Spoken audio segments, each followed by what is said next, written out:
Assalamualaikum warahmatullahi wabarakatuh.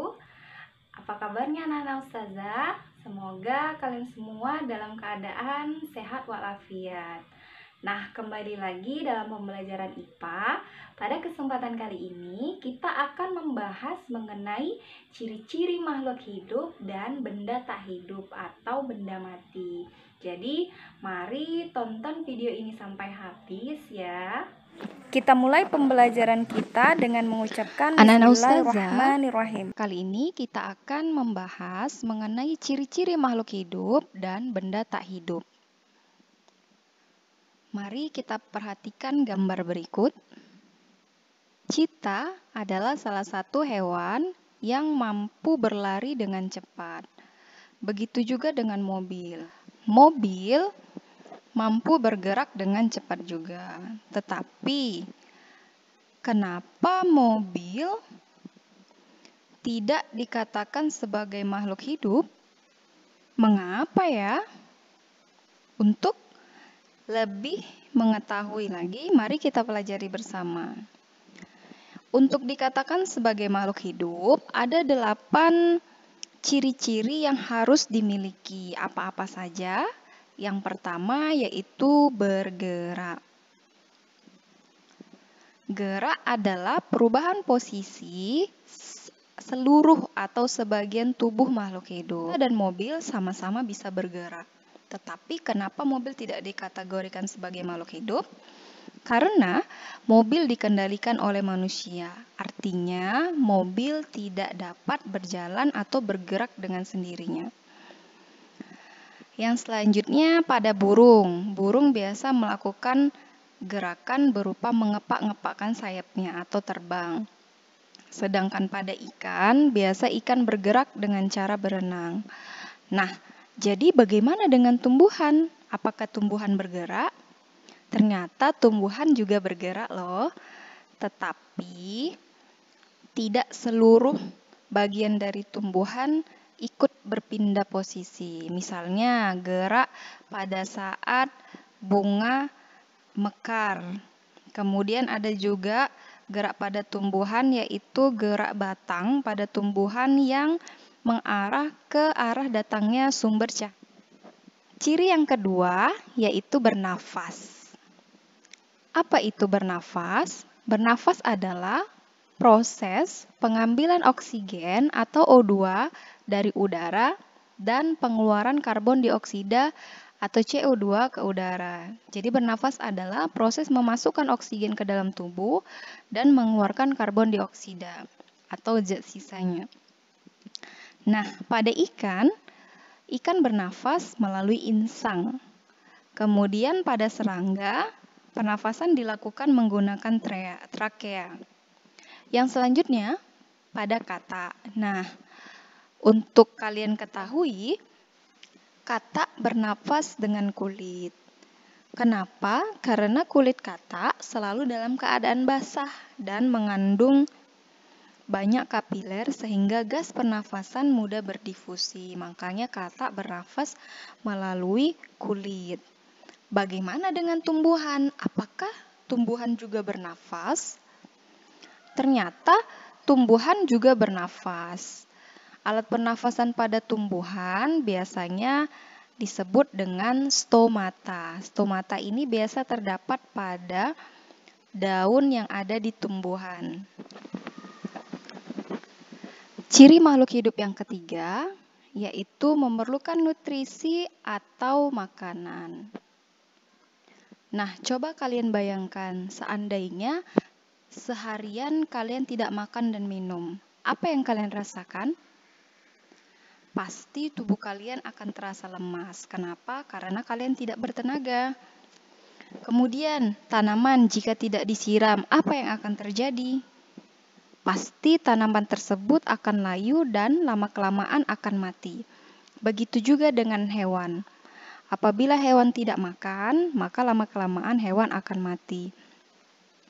Artinya, makhluk hidup memerlukan makanan untuk dijadikan sebagai asupan energi atau tenaga agar makhluk hidup tersebut dapat bertahan hidup. Nah, setiap makhluk hidup mempunyai cara dan jenis yang berbeda-beda dalam memperoleh makanannya. Misalnya, manusia dan hewan dan beberapa jenis tumbuhan tertentu tidak dapat memproduksi makanannya sendiri. Artinya, manusia dan hewan serta tumbuhan tersebut memerlukan organisme lain sebagai sumber makanannya. Berdasarkan jenis makanannya, hewan dibagi menjadi 3 jenis. Yang pertama yaitu herbivora atau hewan pemakan tumbuhan. Misalnya jerapah, kambing, dan lain sebagainya.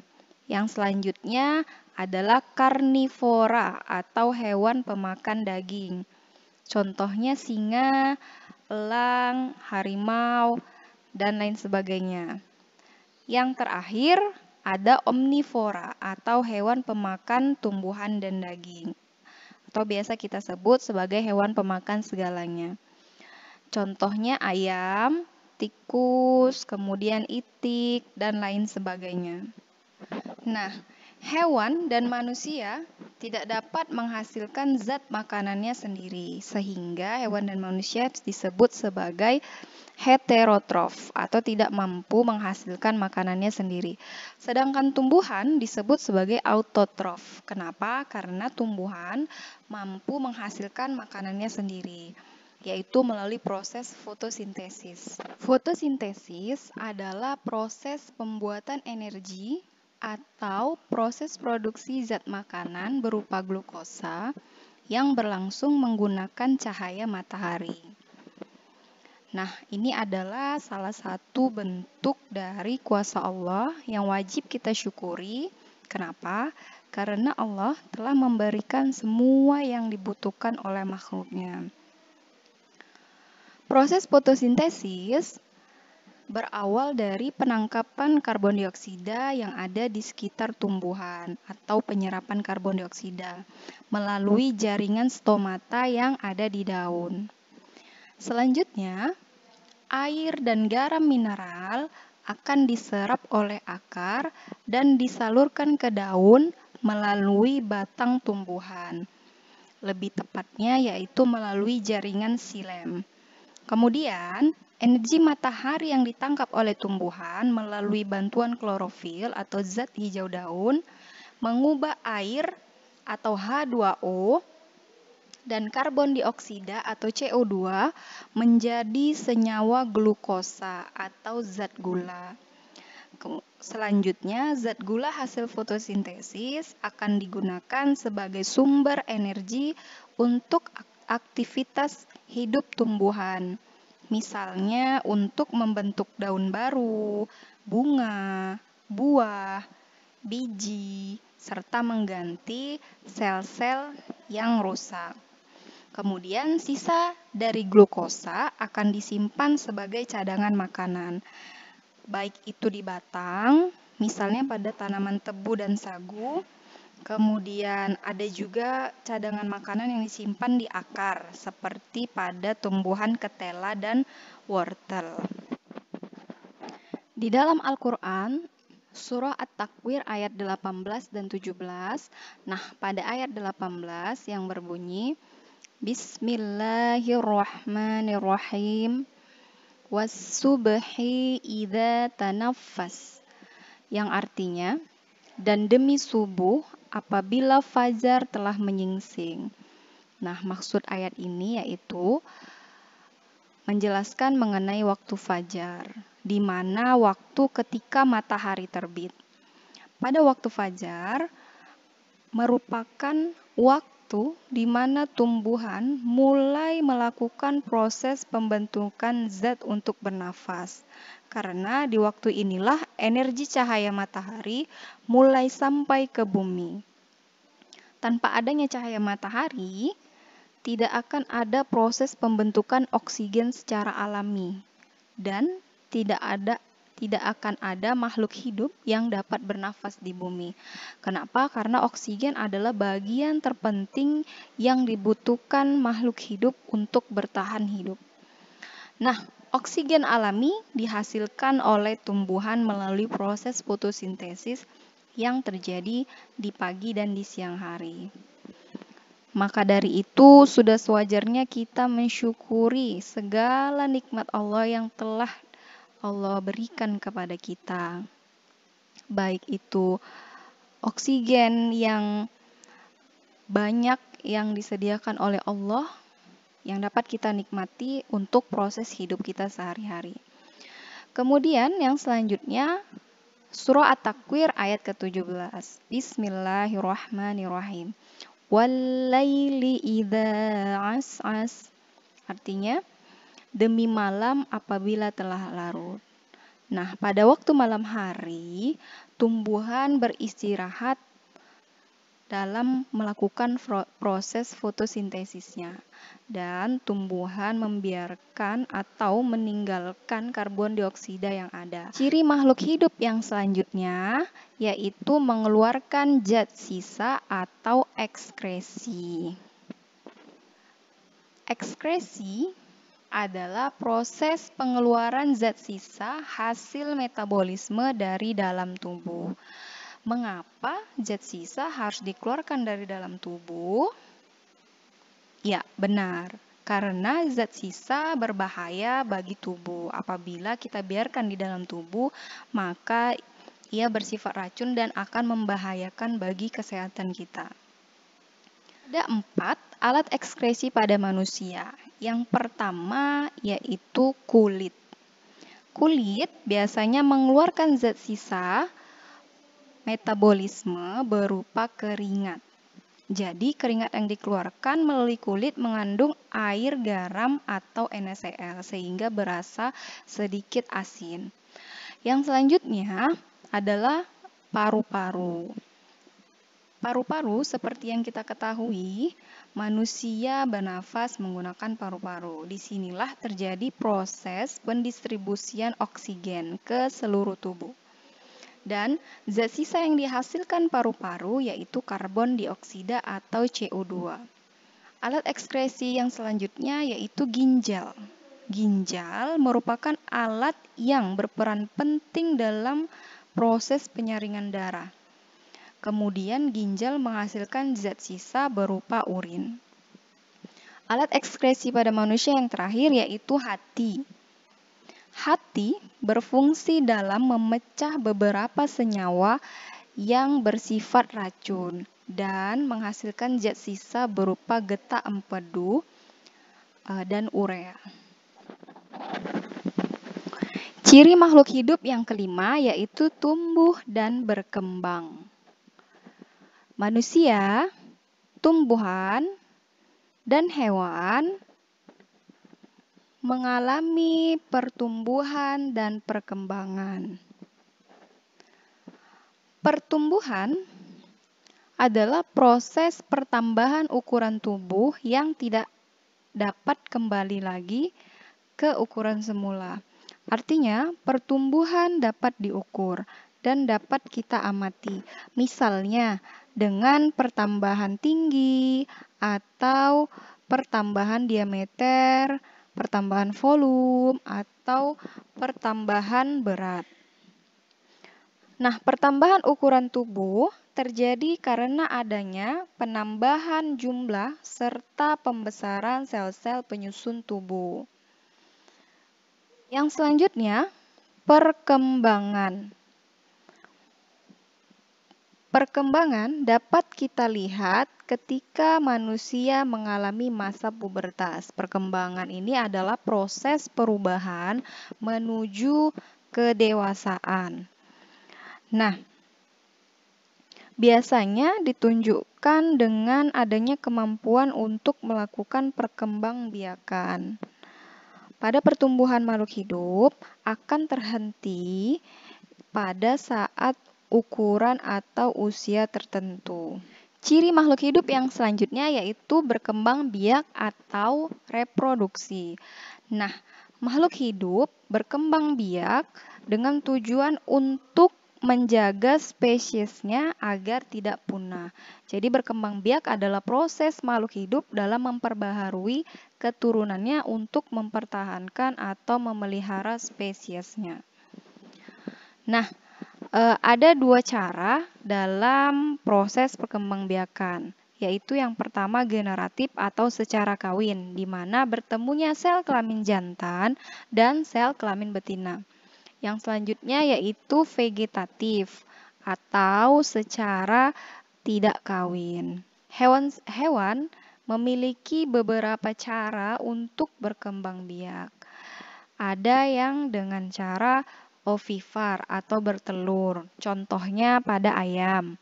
Kemudian ada yang dengan cara vivivar atau melahirkan, misalnya pada kucing. Kemudian ada juga dengan cara ovovivivar, bertelur dan melahirkan. Contohnya pada ular.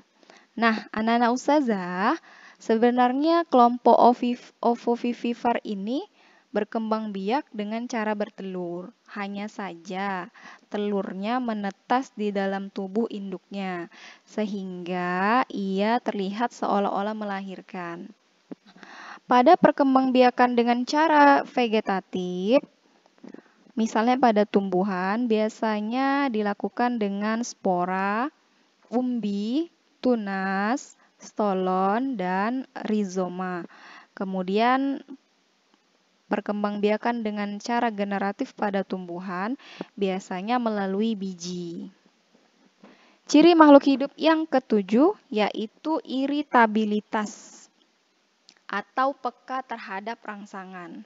Iritabilitas adalah sifat mampu menanggapi rangsangan yang datang dari lingkungan. Jadi, iritabilitas ini adalah ketika makhluk hidup dapat merespon rangsangan yang diberikan dari luar. Misalnya pada manusia dan hewan. Nah, pada manusia dan hewan memiliki alat indera yang dapat menangkap rangsangan. Contoh, telinga peka terhadap rangsangan getaran suara. Kemudian, mata akan peka terhadap rangsangan cahaya. Biasanya ketika mata kita tersorot oleh cahaya yang terang, maka kita akan berespon yaitu menciutkan mata kita. Kemudian hidung peka terhadap gas. Selanjutnya lidah peka terhadap rangsangan berupa rasa dan kulit peka terhadap sentuhan. Nah, pada tumbuhan iritabilitas terjadi misalnya pada tumbuhan Mimosa pudica atau tumbuhan putri malu. Nah, putri malu ini akan menanggapi rangsangan berupa menguncupkan daunnya apabila mendapatkan sentuhan atau panas.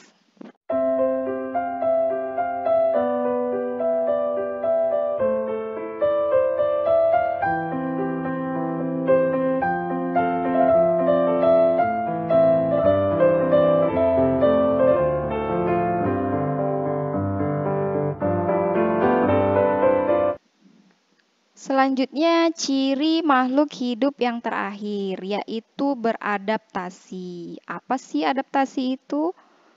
Adaptasi adalah penyesuaian diri makhluk hidup terhadap lingkungan hidupnya. Pada tumbuhan terdapat 4 macam adaptasi. Nah, yang pertama yaitu hidrofit. Hidrofit adalah kemampuan tumbuhan untuk hidup di lingkungan air. Contohnya pada tumbuhan teratai, di mana tumbuhan teratai ini memiliki daun lebar dan tipis, kemudian batang berongga, sehingga tumbuhan teratai ini dapat mengapung dan dapat hidup di air. Yang selanjutnya adalah xerofit. Xerofit yaitu kemampuan tumbuhan untuk hidup di lingkungan yang kering dan sedikit air. Contohnya pada kaktus. Nah, jadi pada kaktus, duri di kaktus merupakan daun yang mengalami modifikasi. Kemudian ada hygrofit, yaitu kemampuan tumbuhan untuk hidup di daerah yang lembab. Contohnya pada tumbuhan lumut dan paku-pakuan. Dan yang terakhir ada tropofit, yaitu kemampuan tumbuhan yang hidup di lingkungan yang mengalami pergantian antara basah dan kering. Contohnya pada tumbuhan jati. Nah, pada saat musim kemarau, tumbuhan jati akan menggugurkan daunnya. Kenapa? Hal ini dilakukan untuk mengurangi proses penguapan. Nah, adaptasi juga dilakukan oleh hewan. Contohnya pada bunglon atau yang sering kita sebut dengan mimikri. Mimikri yaitu penyamaran yang dilakukan pada bunglon.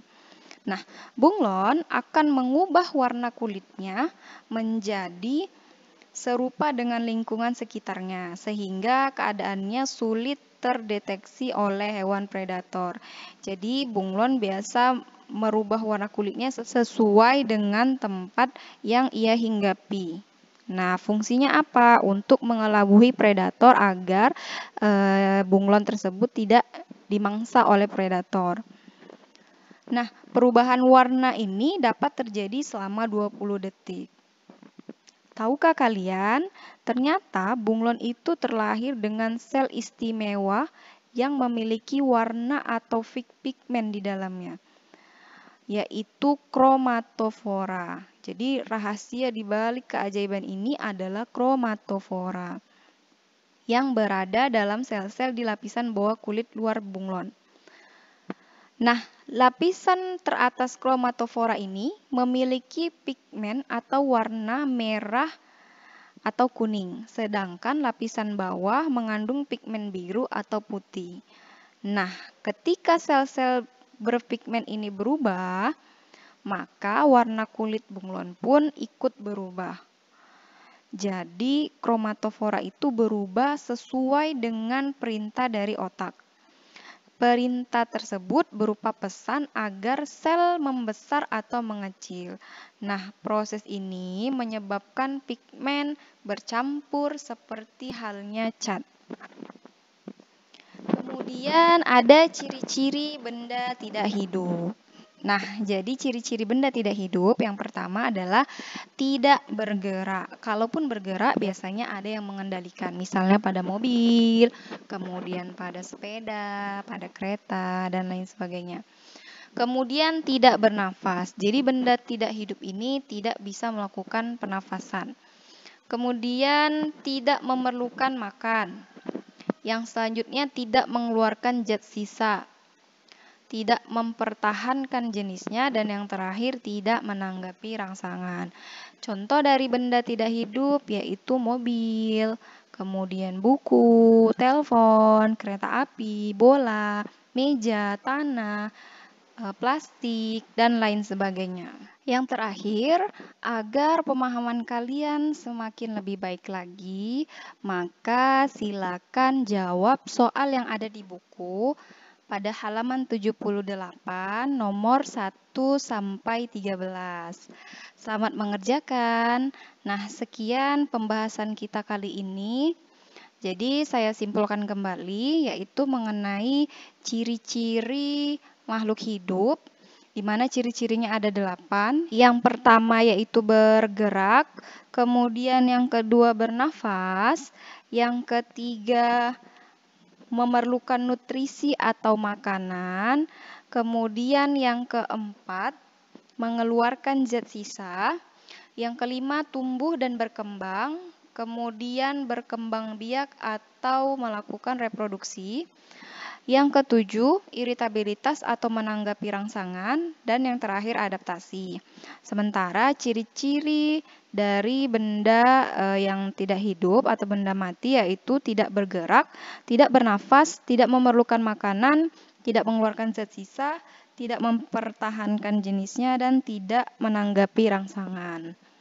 Mungkin sampai sini saja, semoga apa yang saya sampaikan bermanfaat dan dapat kalian terapkan dalam kehidupan kalian sehari-hari. Sampai jumpa di video selanjutnya. Kita tutup dengan hamdalah. Alhamdulillahirrabbilalamin. Assalamualaikum warahmatullahi wabarakatuh.